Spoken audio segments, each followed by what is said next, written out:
We saw Shinzo Abe open his remarks with the president by congratulating him on his historic victory in the midterm elections. And of course, it wasn't really a historic victory in the midterm elections. It was the president, his party won in control of the Senate, but lost control of the House of Representatives. So it was a mixed bag, but Shinzo Abe opening with some flattery there of the president and his political successes.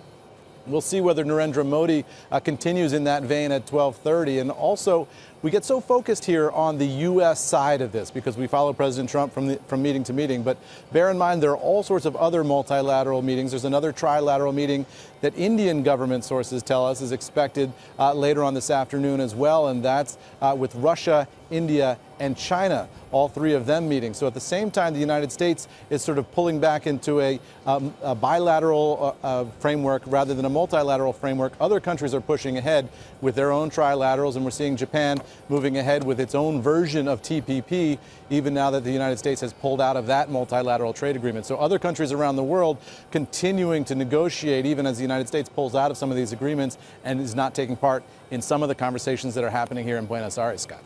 Are we going to get any more clarity, or have we already, on whether there's going to be an impromptu meeting between President Trump and Vladimir Putin?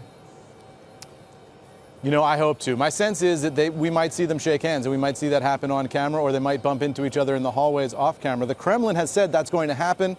The White House has said there's nothing scheduled to happen. That might be a diplomatic nicety in the sense that the president has already said he's canceled the official sit-down with Vladimir Putin. Now we'll wait and see whether any unofficial handshake or pull-aside actually happens between the two men. Nothing so far. The White House does not want to be in a position where they look like they've canceled the Vladimir Putin meeting because of domestic political weakness. You just heard the president in that meeting with Shinzo Abe insist again and reiterate again that the reason he canceled that meeting was because of Russia's behavior in Ukraine in that naval incident, not because of the Robert Mueller investigation and the Michael Cohen guilty plea that we saw yesterday involving the Russians and the diplomatic and political complications that causes for the president.